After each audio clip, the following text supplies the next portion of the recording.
काशीराम नगर स्थित गौतम बुद्ध पार्क को लेकर दलित समुदाय और सामाजिक संगठनों का आक्रोश थमने का नाम नहीं ले रहा है। नगर निगम मुरादाबाद द्वारा पार्क परिसर में सीनियर केयर सेंटर के निर्माण कार्य के विरोध में रविवार से दलित समुदाय के लोग पार्क गेट पर अनिश्चितकालीन धरने पर बैठ गए हैं। उनका कहना है कि जब तक निगम अवैध निर्माण नहीं रोकता और पार्क के मूल स्वरूप को जस का तस नहीं छोड़ता, तब तक ये आंदोलन जारी रहेगा। धरने में शामिल आंदोलनकारियों ने महामानव गौतम बुद्ध को याद करो, गौतम बुद्ध पार्क को मत बर्बाद करो जैसे नारे लगाते हुए निगम प्रशासन पर कब्जे का आरोप लगाया। प्रदर्शनकारियों का कहना है कि ये पार्क केवल एक हरित क्षेत्र नहीं बल्कि बौद्ध धर्म, बाबा साहब डॉक्टर भीमराव अंबेडकर और बसपा संस्थापक कांशीराम की स्मृतियों से जुड़ा एक आस्था स्थल है। इस पूरे मामले पर बहुजन समाज पार्टी की राष्ट्रीय अध्यक्ष व पूर्व मुख्यमंत्री मायावती ने भी कड़ा रुख अपनाया है। उन्होंने सोशल मीडिया प्लेटफॉर्म एक्स पर पोस्ट करते हुए लिखा कि गौतम बुद्ध पार्क बहुजन समाज के अनुयायियों की आस्था से जुड़ा स्थल है। नगर निगम द्वारा यहाँ सीनियर केयर सेंटर का निर्माण कराना गलत है और इससे समाज में रोष और अशांति फैल रही है। मायावती ने सरकार से तत्काल निर्माण कार्य रोकने और पार्क की मूल संरचना को बरकरार रखने की मांग की। बसपा सुप्रीमो ने आगे लिखा, मुरादाबाद का गौतम बुद्ध पार्क न केवल बौद्ध धर्मावलंबियों का बल्कि बाबा साहब, मान्यवर कांशीराम और बहुजन समाज के अनुयायियों की आस्था का केंद्र है। नगर निगम द्वारा यहाँ हो रहे निर्माण से समाज में अशांति और आपसी भाईचारे का माहौल बिगड़ सकता है। सरकार को इसे रोकने के लिए तुरंत कदम उठाना चाहिए। धरना स्थल पर जुटे दलित समाज से जुड़े लोगों ने भी आरोप लगाया कि नगर निगम जबरन कब्जा करके पार्क का स्वरूप बदलना चाहता है। उनका कहना है कि वर्ष 2009 में बसपा सरकार के दौरान तत्कालीन मुख्यमंत्री मायावती ने इस पार्क का निर्माण कराया था। ऐसे में इसका अस्तित्व और पहचान किसी भी हालत में नष्ट नहीं होने दी जाएगी। धरने में शामिल बसपा के पूर्व सांसद गिरीश चंद्र ने चेतावनी दी कि यदि 2 दिनों के भीतर नगर निगम निर्माण कार्य बंद नहीं करता तो पूरे मंडल के कार्यकर्ता यहाँ आकर उग्र आंदोलन करेंगे। उन्होंने कहा कि पार्क पर कब्जा किसी भी हालत में बर्दाश्त नहीं किया जाएगा।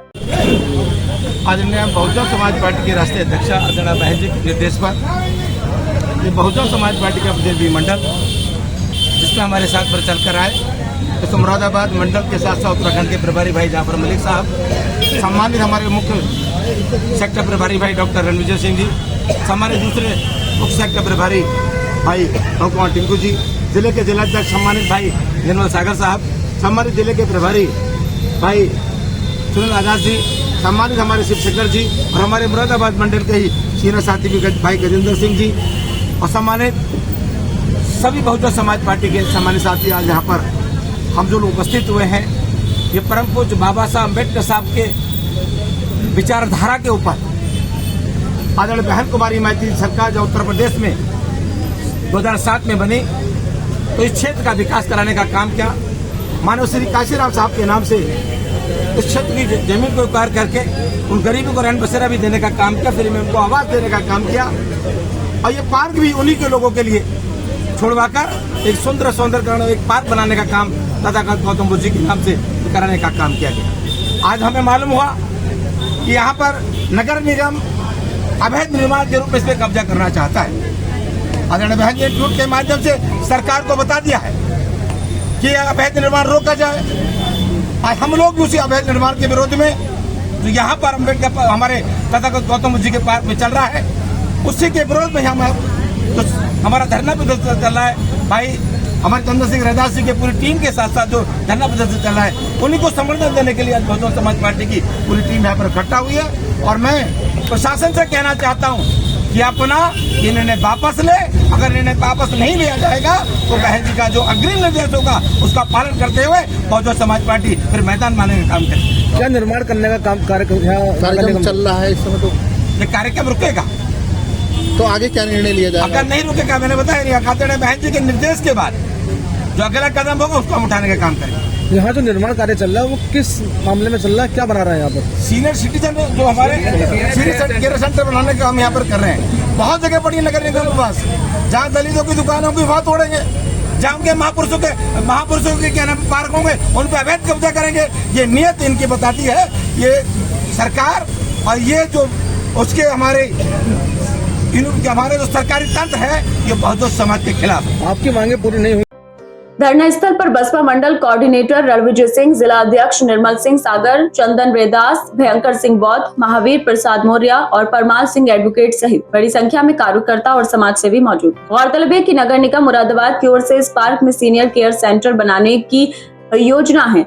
हालांकि प्रशासनिक अधिकारियों का कहना है कि ये केंद्र बुजुर्गों की सुविधा के लिए है, लेकिन स्थानीय लोगों का तर्क है कि नगर निगम इसके लिए किसी अन्य स्थान का चयन करे और गौतम बुद्ध पार्क की मूल पहचान से छेड़छाड़ न की जाए। फिलहाल धरना प्रदर्शन से इलाके में तनावपूर्ण माहौल बना हुआ है। पुलिस और प्रशासन ने एहतियात के तौर पर अतिरिक्त सुरक्षा बल तैनात कर दिया है ताकि स्थिति नियंत्रण में बनी रहे। अब देखना ये होगा कि नगर निगम और सरकार इस आंदोलन और मायावती की चेतावनी के बाद क्या रुख अपनाती है। भाई साहब, आज आप लोगों की वार्ता हुई नगर से, क्या रहा? आज गौतम बुद्ध पार्क के संबंध में जो महापौर और नगर आयुक्त और अपर नगर आयुक्त के बीच हमारे संगठनों के पदाधिकारियों की जो वार्ता हुई है, उसमें यह निर्णय लिया गया है कि हमने मांग रखी थी कि ये जो आप काम करा रहे हैं ये गैर कानूनी है, क्योंकि सुप्रीम कोर्ट का सख्त आदेश है कि किसी भी सार्वजनिक पार्क में कोई निर्माण नहीं हो सकता और आप उसके बाद भी ये निर्माण करा रहे हो।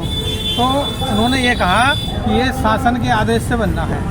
तो कुल मिला के अंत में ये तय हुआ कि हमने कहा कि आप इसको जो है काम को रुकवाओ। तो एक सप्ताह के लिए नगर आयुक्त ने ये काम रुकवा दिया है। अब इस बीच में सभी सामाजिक संगठनों के जो पदाधिकारी हैं वो निर्णय लेंगे कि क्या करना है और क्या नहीं करना है। अच्छा, बहन कुमारी मायावती जी का भी एक ट्वीट आया है, तो आप किस नज़रिए से अब देखते हैं इसे? बहन मायावती जी का ट्वीट आया है, ये अच्छा संदेश है। और सांसद जो हमारे चंद्रशेखर आज़ाद हैं नगीना, उन्होंने भी जो है पत्र जारी करके उसको वायरल कर दिया है और सरकार से मांग करी है। तो हमारे दोनों ही बड़े नेता हैं, राष्ट्रीय स्तर के हैं, और दोनों ही नेताओं ने हमारी इस मांग को जो है मतलब जायज़ माना है और यहाँ के प्रशासन से और उत्तर प्रदेश सरकार से मांग की है कि इस निर्माण को रुकवाया जाए। अच्छा, जो धरना चल रहा है वो क्या कंटिन्यू चलता रहेगा? हाँ, धरना तो अभी ऐसे ही चलता रहेगा जब तक वार्ता नहीं होगी, जब तक हम किसी मुकाम पर नहीं पहुँचेंगे, जब तक समस्या का समाधान नहीं होगा, तब तक धरना जारी रहेगा।